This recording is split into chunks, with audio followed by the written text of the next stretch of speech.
Graça e paz, meu amado. O meu desejo é que a misericórdia do Senhor continue se derramando sobre a sua vida e sobre a vida da sua família. O valor da nossa vida ele é medido pela maneira como resistimos às pressões que nos sobrevêm. Todos nós vamos enfrentar lutas e dificuldades que vão pressionar a nossa vida, testando a nossa resistência, testando as nossas forças íntimas, testando o nosso homem interior. E algumas dessas pressões virão de modo surpreendente quando não estamos, inclusive, preparados para elas ou quando não imaginamos que elas possam vir. Foi isso que aconteceu na vida de Sadraque, Mesaque e Abidnego. Aqueles 3 homens, os amigos de Daniel, que com ele foram para a Babilônia, viviam um momento em que eles estavam prosperando na terra de Babilônia. Então diz-nos a Bíblia que o rei Nabucodonosor decidiu construir uma grande estátua de ouro. Essa estátua de ouro, ela media 60 côvados de altura e 6 côvados de largura. Era algo aí aproximadamente 27 metros de altura por 2,70 metros de largura. E todos deveriam se prostrar diante dessa estátua e adorar. Então o rei deu uma ordem para que os instrumentos musicais de Babilônia fossem tocados, e quando eles fossem tocados naquela grande cerimônia de dedicação da estátua, todo o povo deveria prostrar-se diante dela, demonstrando reverência, adorando aquela imagem. Contudo, Sadraque, Mesaque e Abidnego não participaram dessa cerimônia. Os outros líderes políticos de Babilônia fizeram uma acusação contra eles ao rei Nabucodonosor, dizendo que eles não haviam se prostrado diante daquela estátua. Eles não cultuavam os deuses de Nabucodonosor, eles não honravam a estátua de ouro que ele fizera, eles não estavam preocupados em obedecerem à ordem do rei.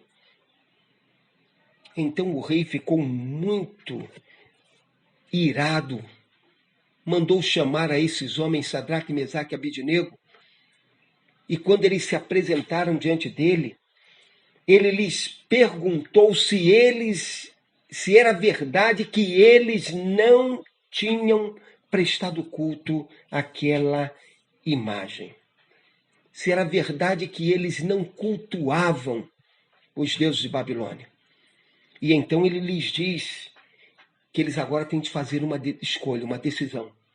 Ou eles adoram aos deuses de Babilônia quando os instrumentos musicais tocarem, ou então eles serão lançados na fornalha de fogo ardente. É nesse momento dessa pressão, nesse momento angustiante, que aqueles homens mostram-se como pessoas revestidas de uma santa fortaleza.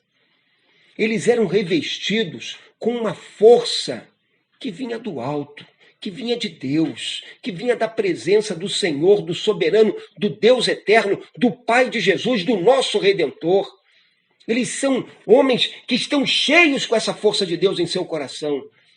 E a palavra deles é uma palavra que é admirável, é uma palavra que perturba até mesmo o nosso coração, é uma palavra que nos conforta, é uma palavra que nos enche de esperança, de vigor, de dinamismo em nossa fé. Eles respondem ao rei da seguinte maneira: o nosso Deus, a quem cultuamos, pode nos livrar da fornalha de fogo ardente, e ele nos livrará da tua mão, ó rei. Mas se não, fica sabendo, ó rei, que não cultuaremos teus deuses, nem adoraremos a estátua de ouro que levantaste. Que força, que integridade desses homens, que força interior que eles manifestam. Eles dizem ao rei: rei, Nós não precisamos te responder acerca de quem é o Deus que pode nos livrar da tua mão. Se o Senhor quiser, Ele pode nos livrar da tua mão. Mas se Ele não quiser, ainda que morramos, nós não cultuaremos teus deuses, nós não adoraremos a estátua de ouro que levantaste. Que vida de integridade, de compromisso com Deus. Que afirmação de fé. Que palavra fantástica. Eles dizem para o rei: Rei, nós amamos mais a Deus do que a nossa vida. Nossa vida pertence ao Senhor. Se Ele quiser nos livrar das tuas mãos e da fornalha de fogo, Ele nos livrará. Mas se Ele não quiser, nós não cultuaremos a estátua.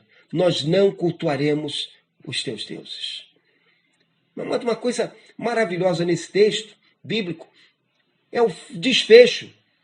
Porque no desfecho desse capítulo 3 nos é dito que aqueles homens foram amarrados, a fornalha foi acesa, ela foi colocada numa condição tal que ela estava muito mais quente do que naturalmente, ela era acesa.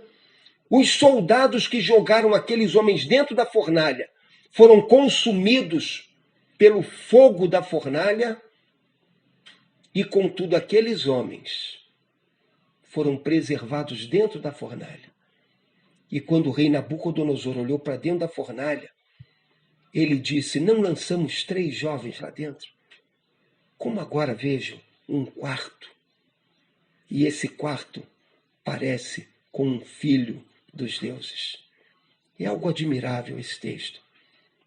Porque eles dizem para o rei o seguinte: Rei, se o Senhor não quiser nos livrar, Ele não nos livrará. E nós seremos lançados na fornalha. Deus não os livrou da fornalha, mas Deus os livrou quando eles estavam dentro da fornalha. Deus os livrou dentro da hora de provação. O próprio Senhor Jesus esteve ao lado deles. Eles foram poupados por Deus, porque o testemunho deles foi irrepreensível. E é precioso ainda que eles foram lançados amarrados na fornalha e, contudo, eles estavam andando livres na fornalha e nem o cheiro de fogo apegou-se a eles. Deus usou as chamas para queimar aquilo que lhes prendia, mas eles não foram tocados pelas chamas. Que santa fortaleza que esses homens manifestam. Que força íntima vinda da parte de Deus. E como eles, quando decidiram-se por Deus e por fazer a vontade do Senhor e mostraram-se prontos a pagar o preço da sua fé, como eles foram ajudados por Deus. Como Deus se manifestou ali presente na vida deles. Como Deus esteve ali presente, livrando-os daquilo que poderia destruí-los. Como Deus se manifestou, como Deus presente, amoroso, cuidadoso, que vela por seus servos e cuida com extremo cuidado da vida de todos aqueles que o amam. Meu amado, nas horas de luta, nas horas de dificuldade, quando as pressões da vida vierem sobre você, não abra mão da sua fé. Agarre-se no Senhor. Lance a sua esperança em Deus. Faça com que Deus seja a tua fortaleza. Receba a força que vem da parte de Deus para resistir a todas as lutas do seu viver. Entenda que, se Deus não te livrar da fornalha, Ele é poderoso para te livrar na fornalha. Entenda que Ele não vai te deixar, não vai te abandonar, não vai dar as costas para você, mas enquanto você permanecer firme ao lado dEle, dependendo dEle, Ele será o teu Deus, o teu ajudador, aquele que te livra do mal, aquele que te protege em todo momento da sua caminhada. Confie em Deus, receba a força que vem da parte de Deus e seja vitorioso pela graça de Deus. Que Deus te abençoe.